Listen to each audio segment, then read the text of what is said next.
आप देख रहे हैं इंडिया न्यूज 13। चलिए देखते हैं उत्तर प्रदेश की 25 फटाफट बड़ी खबरों को।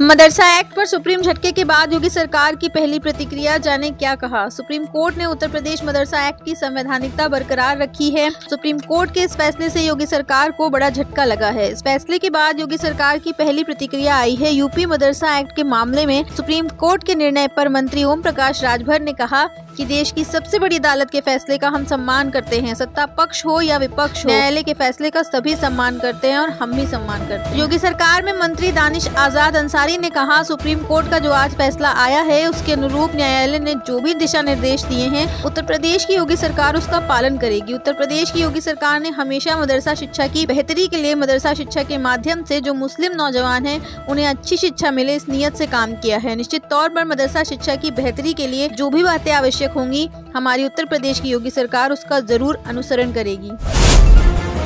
यूपी उपचुनाव, अखिलेश यादव की पार्टी में मची भगदड़। जिला महासचिव समेत तमाम नेताओं ने छोड़ी सपा, 50 और तैयार बैठे। उत्तर प्रदेश के हमीरपुर जिले में समाजवादी पार्टी में अब बगावत शुरू हो गई है। दशकों से अखिलेश यादव की पार्टी से जुड़े जिला महासचिव और जिला सचिव समेत तमाम जमीनी नेताओं ने उपेक्षा के कारण पार्टी छोड़ अब आजाद पार्टी की सदस्यता ले ली है। बड़ी तादाद में नेताओं के सपा छोड़कर भागने से पार्टी में हड़कंप मचा हुआ है। हमीरपुर जिले में किसी जमाने में समाजवादी पार्टी शहर से लेकर गाँव तक मजबूती से जनहित के मामले उठाती रही है। पिछले लोकसभा चुनाव में अखिलेश यादव की साइकिल को दौड़ाने में संगठन के छोटे और बड़े नेताओं ने खूब पसीना बहाया था। बूथ स्तर पर संगठन से जुड़े कार्यकर्ताओं ने एकजुट होकर राजनीति की हवा बदलने में बड़ी ताकत लगाई थी, जिससे हमीरपुर महोबा संसदीय क्षेत्र की सीट समाजवादी पार्टी के खाते में आ गई थी। दिल्ली से उत्तर प्रदेश को जोड़ने वाला वो एक्सप्रेसवे जिस पर एक साथ गुजर सकती हैं 14 गाड़ियां, स्पीड लिमिट 100 किलोमीटर प्रति आवर। दिल्ली से उत्तर प्रदेश को जोड़ने वाला एक एक्सप्रेसवे देश का सबसे चौड़ा एक्सप्रेसवे कहा जाता है। यह एक्सप्रेसवे इतना चौड़ा है कि यहाँ एक साथ 100 की स्पीड से 14 गाड़ियां आराम से गुजर सकती हैं। हम बात कर रहे हैं दिल्ली मेरठ एक्सप्रेसवे की, जिसे पश्चिमी उत्तर प्रदेश की तस्वीर बदलने वाला एक्सप्रेसवे भी कहा जाता है। जिस इलाके में घंटों गाड़ियां जाम में फंसी रहती थी, आज वहाँ फर्राटे से गाड़ियां निकल जाती हैं। दिल्ली मेरठ एक्सप्रेसवे पर गाड़ियां 70 से 120 किलोमीटर की रफ्तार से दौड़ती हैं। यूपी के इस रूट पर अब 30 नवंबर तक चलेगी स्पेशल वंदे भारत। रेलवे प्रशासन ने इस त्योहारी मौसम में यात्रियों की भारी मांग को पूरा करने के लिए लखनऊ से छपरा के बीच चलने वाली वंदे भारत गाड़ी 30 नवंबर 2024 तक बढ़ाने की घोषणा की है। रेलवे ने सुल्तानपुर से होकर छपरा तक जाने वाली वंदे भारत स्पेशल ट्रेन की अवधि बढ़ाने का निर्णय लिया है। पहले इस ट्रेन का संचालन 8 नवम्बर तक तय था, अब इसकी अवधि बढ़ाकर 30 नवम्बर तक कर दी गई है। रविवार को लुधियाना से कोलकाता के बीच रेलवे की ओर से रविवार को अनारक्षित स्पेशल ट्रेन चलाई गई। इस ट्रेन का ठहराव सुल्तानपुर स्टेशन पर हुआ। बसेगा नया नोएडा, 80 गांव के लोगों की होगी बल्ले बल्ले, जाने क्या है मास्टर प्लान 2041। नोएडा वालों के लिए एक अच्छी खबर है। नया नोएडा के संबंध में सोमवार को अहम बैठक हुई थी। इस बैठक में नए शहर के विकसित रूपरेखा को तैयार करने को लेकर चर्चा हुई। वहीं नया नोएडा बसाने के संबंध में 29 अगस्त 2017 को शासन स्तर पर अधिसूचित किया गया था, जिसका मास्टर प्लान 2041 को कैबिनेट ने 18 अक्टूबर 2024 को स्वीकृत किया। यूपी का यह रेलवे स्टेशन जुड़ेगा एयरपोर्ट से, 7 किलोमीटर रेलवे लाइन बनेगी अंडरग्राउंड। भारतीय रेल ने चोला रेलवे स्टेशन से नोएडा इंटरनेशनल एयरपोर्ट तक 16 किलोमीटर की अंडरग्राउंड रेलवे लाइन बिछाने की योजना भी बनाई है। इसका पूरा प्लान तैयार कर लिया गया है। मुख्य कार्यपालक अधिकारी ने आगे बताया कि 16 किलोमीटर लंबा और 100 मीटर चौड़ा एक एक्सप्रेसवे बनेगा। यह ग्रीन फील्ड एक्सप्रेसवे मालवाहक वाहनों के लिए काम में आएगा। यही नहीं, ये डेडिकेटेड फंड कॉरिडोर चोला से होकर वायर पर जाकर जुड़ जाएगा। यूपी में 14 जिलों के 17,000 बिजली उपभोक्ताओं को क्यों तलाश रहा विभाग, जाने पूरा मामला। मध्यांचल विद्युत निगम के 14 जिलों के 30,000 से अधिक उपभोक्ताओं ने जनवरी से लेकर अब तक कनेक्शन कटवा दिए। इसमें 11,000 से अधिक उपभोक्ताओं ने तो सोलर सिस्टम अपना लिया। 2,000 उपभोक्ता ऐसे माने गए दूसरी जगह शिफ्ट हो गए, लेकिन 17,000 उपभोक्ता बिजली कनेक्शन कटवा कर कहाँ गए, इसका पता लगाने के लिए मध्यांचल विद्युत निगम ने तलाश शुरू कर दी है। ऐसा भी अंदाजा है कि बिजली बिल अधिक होने के कारण गायब हुए उपभोक्ताओं ने दूसरे के नाम से कनेक्शन ले लिया हो। ऐसे उपभोक्ताओं का पता लगाने के लिए अब मध्यांचल विद्युत निगम ने प्रत्येक जिले में स्थलीय सत्यापन कराने की कवायद शुरू करने की ठानी है। यूपी में पान मसाला गुटखा मशीन की रजिस्ट्रेशन पर योगी कैबिनेट का बड़ा फैसला, कंपनी मालिकों की उड़ी नींद। योगी कैबिनेट ने उत्तर प्रदेश माल और सेवा कर अध्यादेश को मंजूरी दी। अब तक केंद्र सरकार ने जीएसटी में मशीनों का पंजीकरण कराने और ऐसा न करने पर जुर्माना लगाने का प्रावधान किया है। इसी के आधार पर सभी राज्यों को अपने आप ही मशीनों के पंजीकरण और उनसे होने वाले उत्पादन के आधार पर टैक्स लगाने की व्यवस्था को लागू करना था। UIDAI ने फिर बढ़ाई आधार अपडेट की समय सीमा, ये है आखिरी तारीख। आधार कार्ड एक ऐसी यूनिक आईडी है जो आजकल सभी की जेब में पाया जाता है। कुछ लोगों के आधार कार्ड के नाम, डेट ऑफ बर्थ या एड्रेस जैसी जरूरी जानकारी गलत होती है, जिसे ठीक कराने के लिए पैसे खर्च करने पड़ते हैं। तो अगर आपने भी अपने आधार कार्ड के डिटेल्स को पिछले 10 सालों में अपडेट नहीं किया है तो आपके पास इसे अपडेट करने का अब एक सुनहरा मौका है। यूपी के इन 2 जिलों के बीच बनेगा 6 लेन एक्सप्रेसवे, गाड़ी का स्टीयरिंग पकड़ते ही पहुंचोगे मंजिल तक। उत्तर प्रदेश में 2 जिलों के लोगों को एक और बड़ी सौगात मिली है। सरकार द्वारा 5000 करोड़ रुपए खर्च कर 6 लेन लंबे एक्सप्रेसवे का निर्माण किया जाएगा। इस एक्सप्रेसवे का निर्माण होते ही गाड़ी के स्टीयरिंग पर हाथ रखते ही यात्री अपनी मंजिल तक सीधा पहुँच सकेंगे। इसके साथ ही समय और खर्च दोनों की बचत होगी।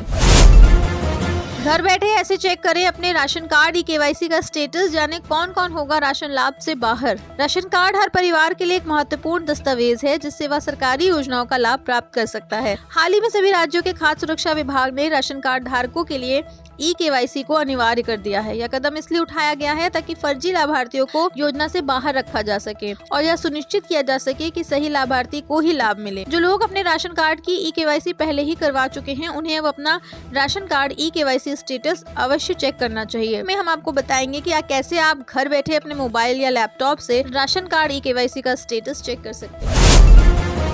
19वीं किस्त का इंतजार खत्म, जाने कब आएगी अगली 2000 की किस्त और कैसे करें चेक। भारत सरकार ने किसानों को आर्थिक सहायता प्रदान करने के लिए प्रधानमंत्री किसान सम्मान निधि योजना की शुरुआत की थी। इस योजना का उद्देश्य देश के छोटे और सीमांत किसानों को वित्तीय सहयोग देकर उनकी कृषि गतिविधियों को सुचारू बनाना है। इस योजना के तहत पात्र किसानों को हर 4 महीने में 2000 की आर्थिक सहायता दी जाती है जिससे उनके खर्चों में सहायता मिलती है। हाल ही में 5 अक्टूबर 2024 को 18वीं किस्त का वितरण किया गया जिससे करीब 9.3 करोड़ किसानों को लाभ प्राप्त हुआ। अब सभी किसान 19वीं किस्त की प्रतीक्षा कर रहे हैं। आइए जानते हैं यह किस्त कब आएगी और कैसे चेक कर सकते हैं।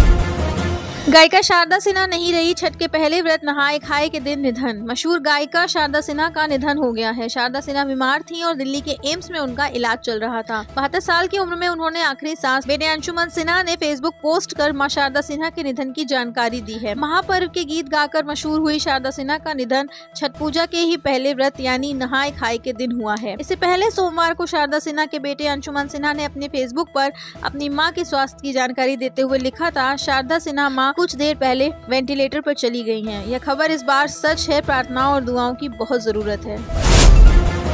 सुप्रीम कोर्ट के इस फैसले से योगी सरकार को लगा झटका, खुश हुई सपा, जाने क्या कहा। सुप्रीम कोर्ट द्वारा मदरसा एक्ट की संवैधानिकता बरकरार रखने के फैसले के बाद समाजवादी पार्टी खुश हो गई है। सपा नेता फखरुल हसन चांद ने पहली प्रतिक्रिया दी है। उन्होंने कहा कि शिक्षा सवाल खड़े करती है, सवाल पूछती है। बीजेपी को सवाल से दिक्कत है, फिर ये शिक्षा चाहे प्राथमिक विद्यालय से मिल रही हो या मदरसे से। देश की सबसे बड़ी अदालत की ओर से मदरसा एक्ट पर आए फैसले का हम खुले दिल से स्वागत करते हैं। बीजेपी ने हमेशा लोगों को शिक्षा से वंचित करने का काम किया है।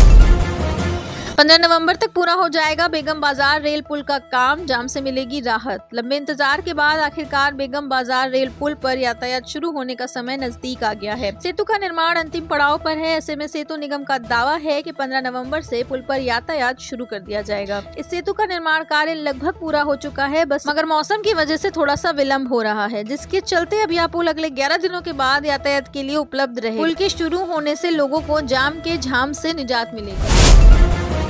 अब अपनी पसंद का डीजीपी चुन सकेगी यूपी सरकार, योगी कैबिनेट ने नियमावली को दे दी मंजूरी। डिटेल जानिए। उत्तर प्रदेश सरकार ने डीजीपी की नियुक्ति को लेकर बड़ा फैसला किया है। सोमवार को हुई कैबिनेट बैठक में मुख्यमंत्री योगी आदित्यनाथ ने चयन नियमावली 2024 को मंजूरी दे दी है। इससे डीजीपी की नियुक्ति अब राज्य स्तर से ही हो सकेगी। यूपीएससी को पैनल नहीं भेजना पड़ेगा। डीजीपी का कार्यकाल भी 2 साल का रहेगा। रिटायर्ड हाई कोर्ट जज की अध्यक्षता वाली 5 सदस्यीय कमेटी डीजीपी का चयन करेगी। कमेटी में मुख्य सचिव, यूपीएससी की तरफ से नामित एक अफसर, उत्तर प्रदेश लोक सेवा आयोग के अध्यक्ष या उनकी ओर से नामित व्यक्ति, अपर मुख्य सचिव या प्रमुख गृह सचिव और एक रिटायर्ड डीजीपी शामिल रहेंगे।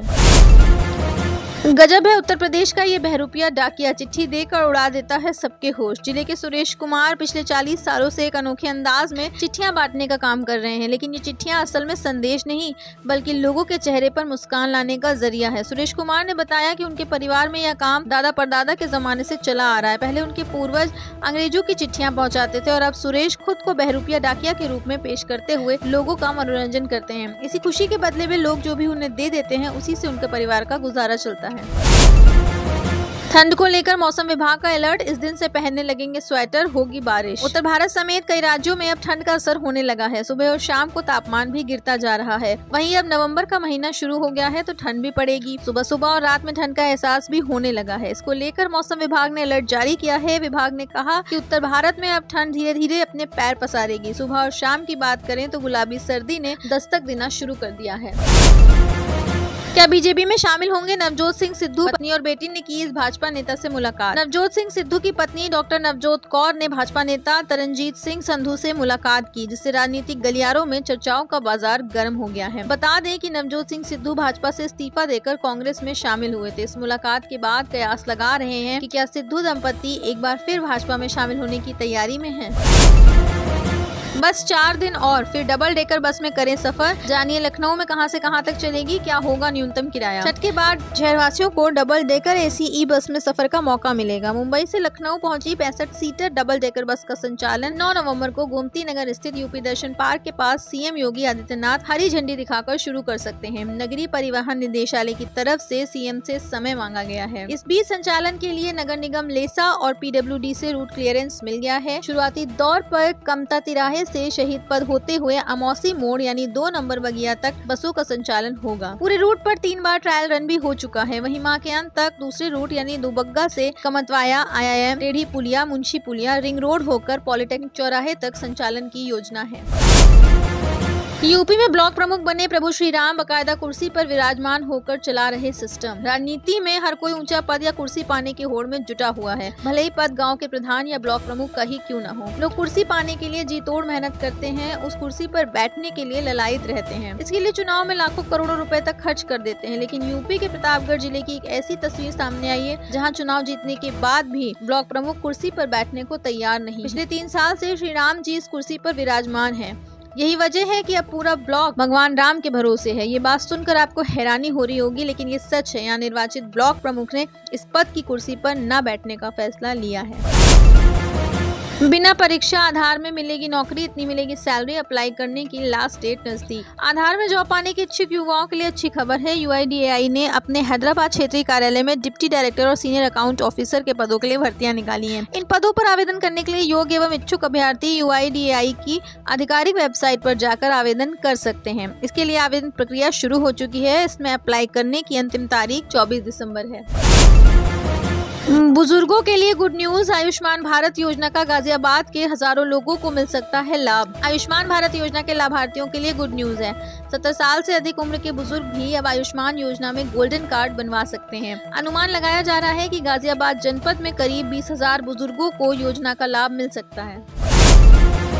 स्मार्ट मीटर को लेकर बिजली उपभोक्ताओं को कैसे मिलेगी संतुष्टि, विभाग करने जा रहा है ये काम। उपभोक्ताओं के परिसर में लगाए जा रहे स्मार्ट मीटर के मुकाबले तय मानक से चेक मीटर नहीं लगाए जाने के आरोपों के बीच मध्यांचल विद्युत वितरण निगम ने स्मार्ट मीटर लगाने वाली दोनों कंपनियों को पत्र लिखा है, जिसमें भारत सरकार द्वारा तय 5% फीसदी चेक मीटर लगाने के आदेशों का पालन करने का निर्देश है। स्पष्ट कहा गया है कि उपभोक्ताओं की संतुष्टि के लिए प्रत्येक 20 स्मार्ट मीटर पर एक चेक मीटर लगाया जाए। मध्यांचल विद्युत वितरण निगम के निदेशक ने आशय का पत्र स्मार्ट मीटर लगाने वाली 2 कंपनियों को लिखा है।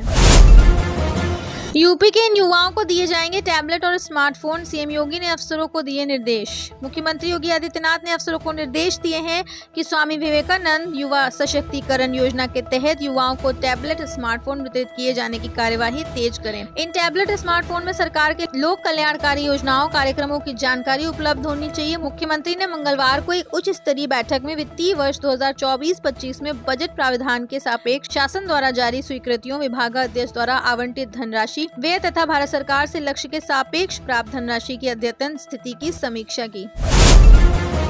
यूपी के इस जिले में 24 दिसंबर से होगी अग्निवीर भर्ती रैली। 13 जिलों के अभ्यर्थी लेंगे हिस्सा। यूपी के सहारनपुर में अग्निवीर भर्ती रैली 24 दिसंबर से 5 जनवरी तक आयोजित होगी। मंगलवार को विभिन्न विभागों की बैठक में संबंधित दिशा निर्देश दिए। अपर जिलाधिकारी प्रशासन डॉक्टर अर्चना द्विवेदी की अध्यक्षता में कलेक्ट्रेट स्थित नवीन सभागार में अग्निवीर भर्ती की तैयारियों के संबंध में संबंधित अधिकारियों एवं सेना के अधिकारियों के साथ बैठक हुई। जिले में अग्निवीर भर्ती के तहत भारतीय सेना की ओर से 24 दिसंबर से 5 जनवरी तक रैली का आयोजन किया जाना है। यह भर्ती डॉक्टर भीमराव अम्बेडकर स्टेडियम में होगी, जिसमें प्रदेश के 13 जनपदों के अभ्यर्थी सम्मिलित होंगे। एसपी यातायात सिद्धार्थ वर्मा, सिटी मजिस्ट्रेट गजेंद्र कुमार, मुख्य चिकित्सा अधिकारी डॉक्टर प्रवीण कुमार, समस्त उप जिलाधिकारी सहित अन्य अधिकारी गण एवं सेना भर्ती के अधिकारी मौजूद रहे। 2 दिनों में ही होगी पीसीएस और आरओ प्री परीक्षा, जाने एग्जाम की तारीख। प्रतियोगी छात्रों के नॉर्मलाइजेशन के विरोध के बीच उत्तर प्रदेश लोक सेवा आयोग ने सम्मिलित राज्य प्रवर अधीनस्थ सेवा 2024 प्रारंभिक परीक्षा और समीक्षा अधिकारी सहायक समीक्षा अधिकारी 2023 प्रारंभिक परीक्षा 2 दिन में ही कराने का निर्णय लिया है। आयोग ने साफ किया है कि यह 2 दिन परीक्षा कराने के कारण होने वाला नॉर्मलाइजेशन कंप्यूटर के माध्यम से पूरे पारदर्शी तरीके से होगा।